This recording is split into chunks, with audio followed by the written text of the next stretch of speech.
Olá, boa noite. Sejam bem-vindos ao debate de Aparecida com os candidatos à presidência da República. Evento promovido pela Conferência Nacional dos Bispos do Brasil, a CNBB, realizado pelo Santuário Nacional e produzido pela Rede Aparecida de Comunicação. Além da TV Aparecida, da Rede Aparecida de rádio e do portal A12.com, estão conosco a TV Imaculada, a TV Nazaré, TV Terceiro Milênio, TV Horizonte, Rede Século XXI, Rede Vida de Televisão, TV Evangelizar e RCR, emissoras que compõem a Signis Brasil. Conosco também, nessa noite, diversos veículos parceiros, entre eles o portal UOL e o Twitter, pela hashtag Debate Aparecida. O nosso debate está sendo transmitido com os recursos de acessibilidade, closed caption, audiodescrição e interpretação em Libras. Foram convidados os candidatos dos partidos que, pela legislação eleitoral, têm representação de pelo menos 5 parlamentares no Congresso Nacional. Assim, participam do debate desta noite, pela ordem da esquerda para a direita, o candidato Guilherme Boulos, do PSOL, Fernando Haddad, do PT, Álvaro Dias, do Podemos, Ciro Gomes, do PDT, Henrique Meirelles, do MDB, Marina Silva, da Rede, e Geraldo Alckmin, do PSDB. O candidato Cabo Daciolo, do Patriota, também foi convidado, mas sua assessoria alegou incompatibilidade de agenda. Já o partido do candidato Jair Bolsonaro, o PSL, informou que ele ainda está em recuperação no Hospital Albert Einstein, em São Paulo. Além dos 7 candidatos presentes, concorrem também à presidência da República João Amoedo, do Partido Novo, Vera Lúcia, do PSTU, João Goulart Filho, do PPL e Emael, da Democracia Cristã. Antes de iniciarmos o debate, eu convido agora o presidente da CNBB e arcebispo de Brasília, o cardeal Dom Sérgio da Rocha, para a mensagem inicial. Uma boa noite. A Conferência Nacional dos Bispos do Brasil tem a alegria de promover esse debate. A política desempenha um papel fundamental no fortalecimento da democracia e na construção de uma sociedade alicerçada na justiça e na paz. A CNBB e demais organizações da Igreja Católica não adotam posições político-partidárias, mas incentivam os cristãos leigos e leigas a participarem da vida política como sal da terra e luz do mundo. Por meio desse debate, esperamos contribuir para um maior conhecimento das propostas políticas e programas de governo de cada candidato. A CNBB tem ressaltado diversas vezes a importância do diálogo, do respeito e da não violência nas relações sociais, especialmente no âmbito da política. Esperamos muito que este debate possa transcorrer no diálogo respeitoso. Incentivamos a todos os que nos acompanham pelos meios de comunicação a estarem atentos aos vários momentos deste evento até o seu final. Agradecemos muito aos senhores candidatos e à senhora candidata pela presença e pela disponibilidade em dialogar com a Igreja e os diversos segmentos da sociedade. Agradecemos a valiosa colaboração dos meios de comunicação na transmissão desse debate, as TVs, rádios e internet. Nossa gratidão se estende ao Santuário Nacional e a todos que estão empenhados na organização deste evento. Desejamos um frutuoso debate sobre a proteção de Nossa Senhora Aparecida, com as bênçãos de Deus. Obrigada, Dom Sérgio. O nosso debate será dividido em 5 blocos. Vamos ver agora como será o primeiro bloco. Neste primeiro bloco, os candidatos responderão a uma pergunta única feita por um representante designado pela CNBB. Os candidatos deverão responder na ordem de posição no cenário, da esquerda para a direita, em sentido horário. A resposta deverá ter 2 minutos. A pergunta única que abre o debate será feita pelo cardeal Dom Odilo Scherer, arcebispo de São Paulo. Boa noite a todos os candidatos. A minha pergunta a todos refere-se a uma questão fundamental. No ano passado, durante a Assembleia Geral da CNBB, os bispos do Brasil fizeram um pronunciamento no qual registraram a perplexidade de muitos brasileiros diante de agentes públicos e privados que, ignorando a ética e abrindo mão dos princípios morais, tornaram-se protagonistas de uma relação promíscua entre público e privado, razão primeira dos escândalos de corrupção. Entendemos que, com isso, o próprio Estado democrático de direito sofre riscos. Nossa pergunta, então: os senhores acreditam ser possível retomar o caminho da ética, restituir a credibilidade à política e fortalecer a democracia no Brasil? Obrigada, Dom Odilo. O primeiro a responder é Guilherme Boulos, do PSOL. Candidato, o senhor tem 2 minutos para a resposta. Boa noite, Joyce. Boa noite, Dom Odilo. Boa noite a todos os candidatos e boa noite a você que está acompanhando esse debate. Eu sou candidato a presidente da República pela primeira vez, mas tenho uma vida dedicada à luta social por justiça ao lado dos excluídos.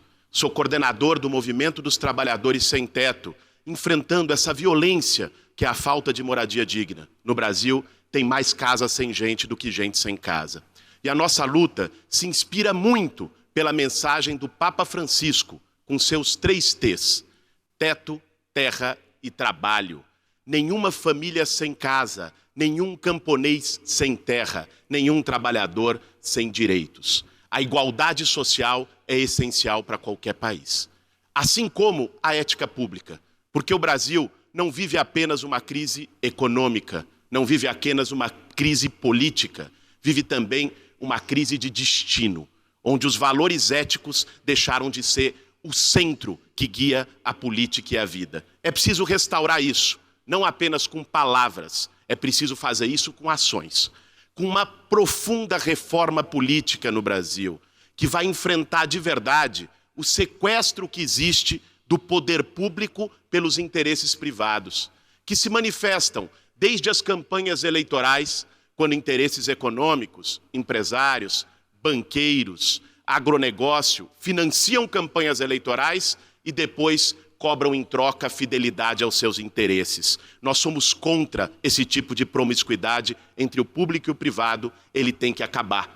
Assim como nós propomos outro modelo de governabilidade, que não é o do toma lá da cá, de trocar voto no Congresso por cargo em ministério e em governo. É preciso refundar a democracia política. Para poder, de verdade, enfrentar a corrupção no Brasil, nós vamos ter que enfrentar os grandes interesses econômicos. Obrigada, candidato. Tempo esgotado. Agora é a vez do candidato Fernando Haddad, do PT. E o senhor tem 2 minutos para a resposta. Queria agradecer, Dom Sérgio, pela acolhida, em nome de quem cumprimento todas as autoridades presentes, cumprimentar Dom Odilo, que nos faz uma pergunta, cumprimentar os meus adversários aqui presentes, que concorrem à presidência da República, cumprimentar o Lula, que nos assiste nesse momento, e dizer que eu vejo essa questão da ética na política a partir de 2 pontos de vista.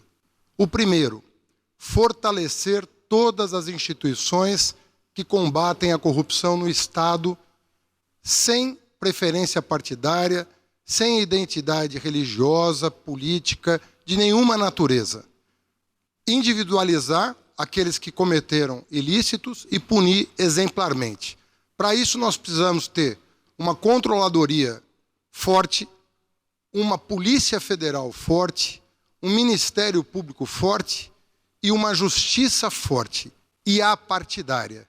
E foi isso que nós procuramos fazer ao longo dos anos que governamos o país. fortalecemos, e isso é dito por essas instituições, todas elas, para que a sujeira não fosse para baixo do tapete.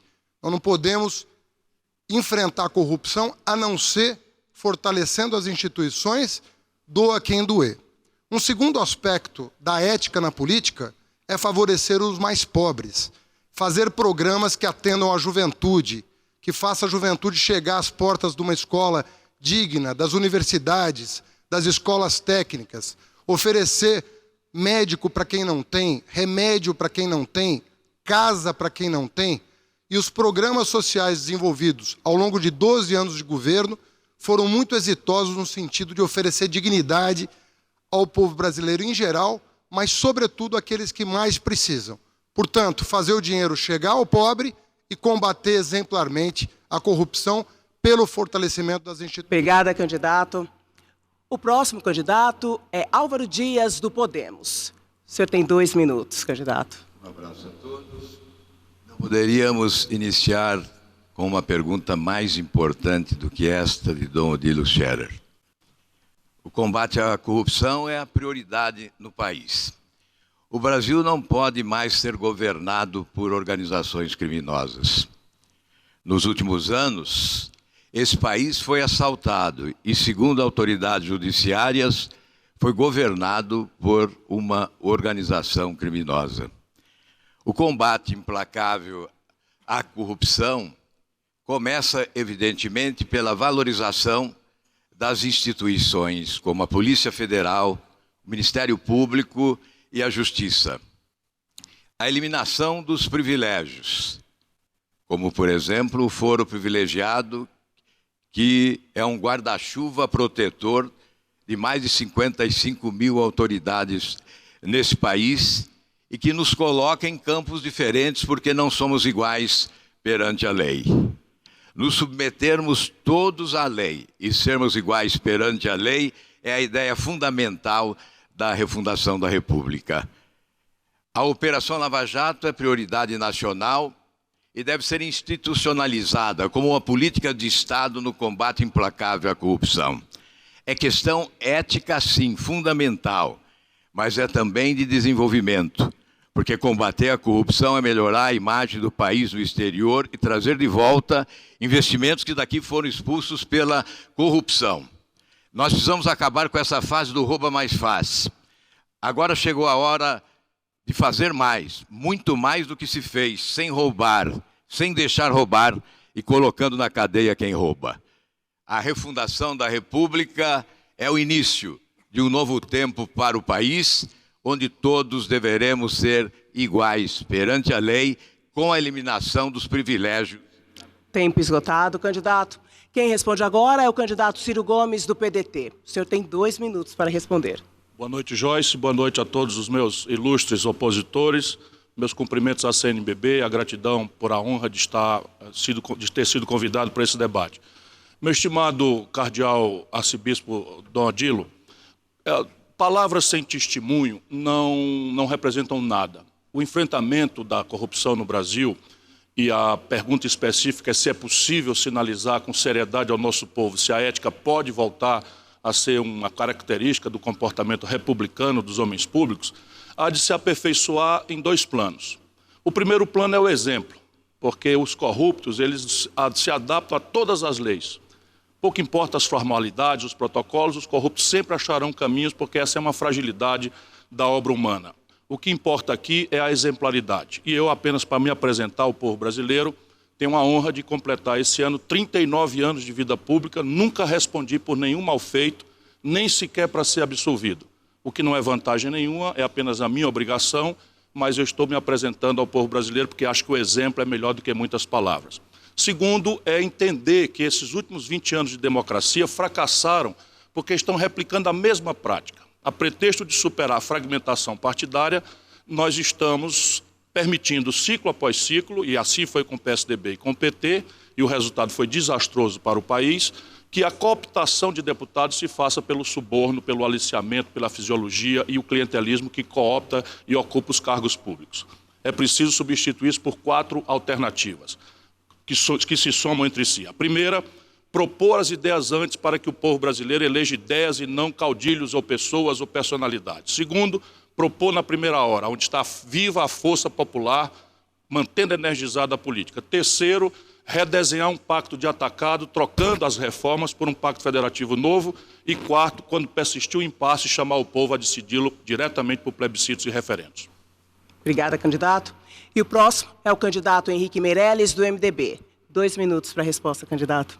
Obrigado. Em primeiro lugar, boa noite, Dom Odilo, boa noite, demais candidatos, boa noite a todos.